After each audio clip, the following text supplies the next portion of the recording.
fake news posts were directly seen by 29 million people. But then, once those folks started sharing and liking the posts by these professional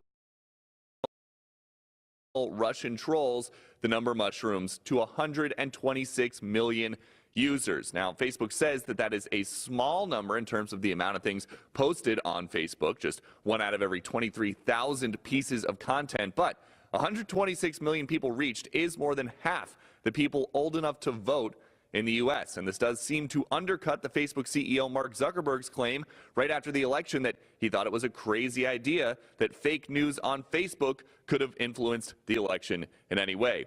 Twitter also plans to come clean at today's Senate Judiciary Committee hearing as well. A staffer confirms that the microblogging social media site is going to say more than 2,700 Twitter handles linked to this Russian company were trying to spread propaganda. They were found, they were shut down. That's a lot more than what Twitter said 3 weeks ago when they could only find 200 accounts. Have you seen any of these ads, Peter, yet?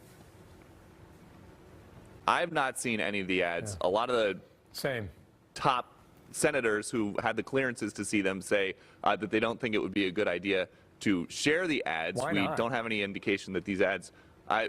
Good question, Bill. At some point, you got to think that they are going to come out. Not all the ads were directly about politics. Some of them were just about hot-button issues. But that's something that we would expect the witnesses today to be asked a lot about. It's going to be the general counsel for Facebook, the general counsel for Twitter, and then the director of law enforcement and information security from Google. And there have been a lot of calls, additionally, for social media websites to be regulated more if they're not going to be able to control or stop a foreign government from taking advantage of the service to influence something like a U.S. election. Okay. So their answers today, their testimony could do a lot in accelerating or quieting the calls for regulation. Very interesting. Thank you, Peter. Peter Doocy watching that hearing there. I would just let us see it. That is not the first time you've asked that question. Where are the ads? I mean, you and I we'll look at the ad and say whether or not, well, who generated it? How would it affect us? How would it influence it? You know, we report, you decide. Why not? The other thing is all the evidence suggests so far that no physical votes have been changed.